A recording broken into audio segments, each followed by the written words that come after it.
ओम श्री परमात्मने नमः। डिवाइन आकाश गंगा चैनल में आपका स्वागत है। आज हम श्रीमद् भगवत गीता का दूसरा अध्याय वर्णन के साथ पढ़ते हैं। संजय बोले, उस प्रकार करुणा से व्याप्त और आंसुओं से पूर्ण तथा व्याकुल नेत्रों वाले शोक युक्त उस अर्जुन के प्रति भगवान मधुसूदन यह वचन कहते हैं। हे अर्जुन, तुझे इस असमय यह मोह किस हेतु से प्राप्त हुआ? क्योंकि ना तो यह श्रेष्ठ पुरुषों द्वारा आचरित है, ना स्वर्ग को देने वाला है और ना ही कार्तिकेय को हराने वाला है। इसलिए हे अर्जुन, नपुंसकता को मत प्राप्त हो, तुझ में यह उचित नहीं जान पड़ती। हे परंतप, हृदय की तुच्छ दुर्बलता को त्याग कर युद्ध के लिए खड़ा हो जा। अर्जुन बोले, हे मधुसूदन, मैं रणभूमि में किस प्रकार बाणों से भीष्म पितामह और द्रोणाचार्य के विरुद्ध लड़ूंगा? क्योंकि हे हरिसूदन, वे दोनों ही मेरे पूजनीय हैं। इसलिए इन महानुभाव गुरुजनों को न मारकर मैं इस लोक में भिक्षा का अन्न भी खाना कल्याणकारक समझता हूँ। क्योंकि गुरुजनों को मारकर भी इस लोक में रुधिर से सने हुए व्यर्थ और काम रूपी ही भोगों का ही तो भोगूंगा। हम यह भी नहीं जानते कि हमारे लिए युद्ध करना और ना करना इन दोनों में से कौन सा श्रेष्ठ है, अथवा यह भी नहीं जानते कि उन्हें हम जीतेंगे कि नहीं। और जिनको मारकर हम जीना भी नहीं चाहते, वे ही हमारे आत्मीय धृतराष्ट्र के पुत्र हमारे मुकाबले में खड़े हैं। इसलिए कायरता रूप दोष से अपहत हुए स्वभाव वाला तथा धर्म के विषय से मोहित चित्त हुआ मैं आपसे पूछता हूँ कि साधन निश्चित कल्याणकारक हो वह मेरे लिए कहिए, क्योंकि मैं आपका शिष्य हूँ। इसलिए आपका शरण हेतु मुझे शिक्षा दीजिए। क्योंकि भूमि में निष्कंटक धन धान्य संपन्न राज्य को और देवताओं को स्वामित्व प्राप्त होकर भी मैं उस उपाय को नहीं देखता हूँ जो कि मेरे इंद्रियों के मुख सुखाने वाले शोक को दूर कर सके। संजय बोले, हे राजन, निद्रा को जीतने वाले अर्जुन अंतर्यामी श्री कृष्ण महाराज के प्रति इस प्रकार कहकर भी श्री गोविंद भगवान से युद्ध नहीं करूंगा यह स्पष्ट कहकर चुप हो गए। हे भरतवंशी धृतराष्ट्र, अंतर्यामी श्री कृष्ण महाराज दोनों सेनाओं के बीच में शोक करते हुए उस अर्जुन को हंसते हुए यह वचन बोले, हे अर्जुन, तू न शोक करने योग्य मनुष्यों के लिए शोक करता है, न ही पंडितों से वचनों को कहता है, परंतु जिनके प्राण चले गए उनके लिए और जिनके प्राण नहीं गए हैं उनके लिए भी पंडित जन शोक नहीं करते। ना तो ऐसा ही है कि मैं किसी काल में नहीं था, ना ही ऐसा है कि तू नहीं था, अथवा ये राजा लोग नहीं थे, और ना ही ऐसा है कि इससे आगे हम सब नहीं रहेंगे। जैसे जीवात्मा की इस देह में बालकपन, जवानी और वृद्धावस्था होती है, वैसे अन्य शरीर की प्राप्ति होती है। उस विषय में धीर पुरुष मोहित नहीं होता। हे कुंती पुत्र, सर्दी, गर्मी और सुख दुख को देने वाले इंद्रिय और विषयों को संयोग तो उत्पत्ति विनाश नील और अनित्य है। इसलिए हे भारत, उनको तू सहन कर। क्योंकि हे पुरुष श्रेष्ठ, दुख सुख को समान समझने वाले जिस धीर पुरुष को ये इंद्रियां और विषयों के संयोग व्याकुल नहीं करते, वह मोक्ष के योग्य होता है। असत वस्तु की तो सत्ता नहीं है और सत का कोई अभाव नहीं है। इस प्रकार इन दोनों का ही तत्वज्ञानी पुरुषों द्वारा देखा गया है। नाश रहित तो तू इसको जान, जिससे यह संपूर्ण जगत दृश्य वर्ग व्याप्त है। इस अविनाशी का विनाश करने में कोई भी सामर्थ्य नहीं है। इस नाश रहित अप्रमेय नित्य स्वरूप जीवात्मा के यह शरीर नाशवान कहे गए हैं। इसलिए हे भरतवंशी अर्जुन, तू युद्ध कर। जो आपकी इस आत्मा को मारने वाला समझता है तथा जो इसको मरा मानता है, वे दोनों ही नहीं जानते, क्योंकि आत्मा वास्तव में ना तो किसी को मारता है, ना ही किसी के द्वारा मारा जा सकता है। यह आत्मा किसी काल में भी ना तो जन्मता है और ना मरता ही है। यह उत्पन्न होकर फिर होने वाला ही है, क्योंकि यह अजन्मा, नित्य, सनातन और पुरातन है। शरीर के मारे जाने पर भी यह नहीं मारा जाता। हे प्रथानंदन अर्जुन, जो पुरुष इस आत्मा को नाश रहित, नित्य, अजन्मा और अव्यय जानता है, वह पुरुष कैसे किसी को मरवाता है और कैसे किसको मारता है। जैसे मनुष्य पुराने वस्त्रों को त्याग कर दूसरे नए वस्त्रों को ग्रहण करता है, वैसे ही जीवात्मा पुराने शरीर को त्याग कर दूसरे नए शरीर को प्राप्त करती है। इस आत्मा को शस्त्र नहीं काट सकते, इसको आग नहीं जला सकती, इसको जल नहीं गला सकता और वायु नहीं सुखा सकती, क्योंकि यह आत्मा अक्षय है, यह आत्मा अद्याय है, अक्लेय है और निसंदेह अशोष्य है, तथा यह आत्मा नित्य, सर्वव्यापी, अचल, स्थिर रहने वाला और सनातन है। यह आत्मा अव्यक्त है और यह आत्मा अचिंत्य है। यह आत्मा अविकार रहित है। और अर्जुन, इस आत्मा को उपयुक्त प्रकार से जानकर तू शोक करने के योग्य नहीं है, अर्थात तुझे शोक करना उचित नहीं है। किंतु यदि इस आत्मा को सदा जन्मने वाले तथा सदा मारने वाले को मानता है, तो भी हे महाबाहो, तू इस प्रकार शोक करने के योग्य नहीं है, क्योंकि इस मान्यता के अनुसार जन्मे हुए की मृत्यु निश्चित है और मरे हुए का जन्म निश्चित है। इससे भी इस बिना उपाय वाले विषय में तू शोक करने योग्य नहीं है। हे अर्जुन, संपूर्ण प्राणी जन्म से पहले अप्रकट थे, मरने के बाद भी अप्रकट हो जाने वाले हैं, केवल बीच में ही प्रकट हैं। फिर ऐसी स्थिति में शोक क्यों ही करना है? कोई एक महापुरुष ही इस आत्मा को आश्चर्य की भांति देखता है, और वैसे ही दूसरा कोई महापुरुष ही उसके तत्व को आश्चर्य की भांति वर्णन करता है, तथा दूसरा कोई अधिकारी पुरुष ही इसे आश्चर्य की भांति सुनता है, और कोई कोई तो सुनकर भी इसको नहीं जानता। हे अर्जुन, यह आत्मा सबके शरीर में सदा अवध्य है। इस कारण संपूर्ण प्राणियों के लिए तू शोक करने के योग्य नहीं है, तथा अपने धर्म को देखकर भी तू भय करने योग्य नहीं है, अर्थात तुझे भय नहीं करना चाहिए, क्योंकि क्षत्रिय के लिए धर्मयुक्त युद्ध से बढ़कर दूसरा कोई कल्याणकारी कर्तव्य नहीं है। हे पार्थ, अपने आप प्राप्त हुए और खुले हुए स्वर्ग के द्वार रूप इस प्रकार के युद्ध को भाग्यवान क्षत्रिय लोग ही पाते हैं। किंतु यदि तू इस धर्मयुक्त युद्ध को नहीं करेगा, तो स्वधर्म और कीर्ति को खोकर पाप को प्राप्त होगा, तथा सब लोग तेरी बहुत काल तक रहने वाली अपकीर्ति का भी कथन करेंगे, और माननीय पुरुष के लिए अपकीर्ति मरण से भी बढ़कर है, और जिनकी दृष्टि में तू पहले बहुत असम्मानित होकर अब लघुता को प्राप्त होगा, वे महारथी लोग तुझे भय के कारण युद्ध से हटा हुआ मानेंगे। तेरे वैरी लोग तेरे सामर्थ्य की निंदा करते हुए तुझ पे बहुत से ना कहने योग्य वचन भी कहेंगे। उससे अधिक दुख और क्या होगा?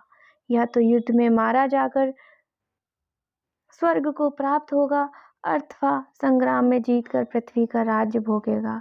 इस कारण हे अर्जुन, तू युद्ध के लिए निश्चय करके खड़ा हो जा। जय पराजय, लाभ हानि, सुख दुख को समान समझकर उसके बाद युद्ध के लिए तैयार हो जा। इस प्रकार युद्ध करने से तू पाप को नहीं प्राप्त होगा। हे पार्थ, यह बुद्धि तेरे लिए ज्ञान योग के विषय में कही गई है, और अब तू इसे कर्म योग के विषय में सुन। जिस बुद्धि से युक्त हुआ तू कर्मों के बंधन को भली भांति त्याग देगा, अर्थात सर्वथा नष्ट कर डालेगा। इस कर्म योग में आरंभ का अर्थात बीज का नाश नहीं है, और उल्टा फल रूप दोष भी नहीं है, बल्कि इस कर्म योग रूप धर्म का थोड़ा सा भी साधन जन्म मृत्यु रूप महान भय से रक्षा कर लेता है। हे अर्जुन, इस कर्म योग में निश्चय आत्मिका का बुद्धि एक ही होती है, किंतु अस्थिर विचार वाले विवेकहीन सकाम मनुष्यों की बुद्धियाँ निश्चय ही बहुत भेदों वाली और अनंत होती है। हे अर्जुन, जो भोगों में तन्मय हो रहे हैं, जो कर्म फल के प्रशंसक वेद वाक्यों में ही प्रीति रखते हैं, जिनकी बुद्धि में स्वर्ग ही परम प्राप्य वस्तु है और जो स्वर्ग से बढ़कर कोई दूसरी वस्तु ही नहीं है, ऐसा कहने वाले हैं, वे विवेकीहीन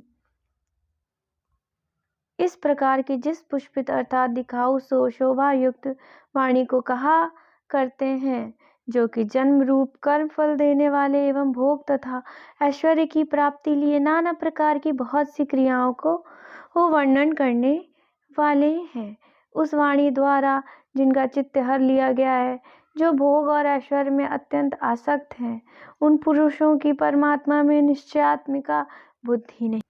हे अर्जुन, वेद उपयुक्त प्रकार से तीनों गुणों को कार्य रूप समस्त भोगों एवं उनके साधनों को प्रतिपादन करने वाले हैं।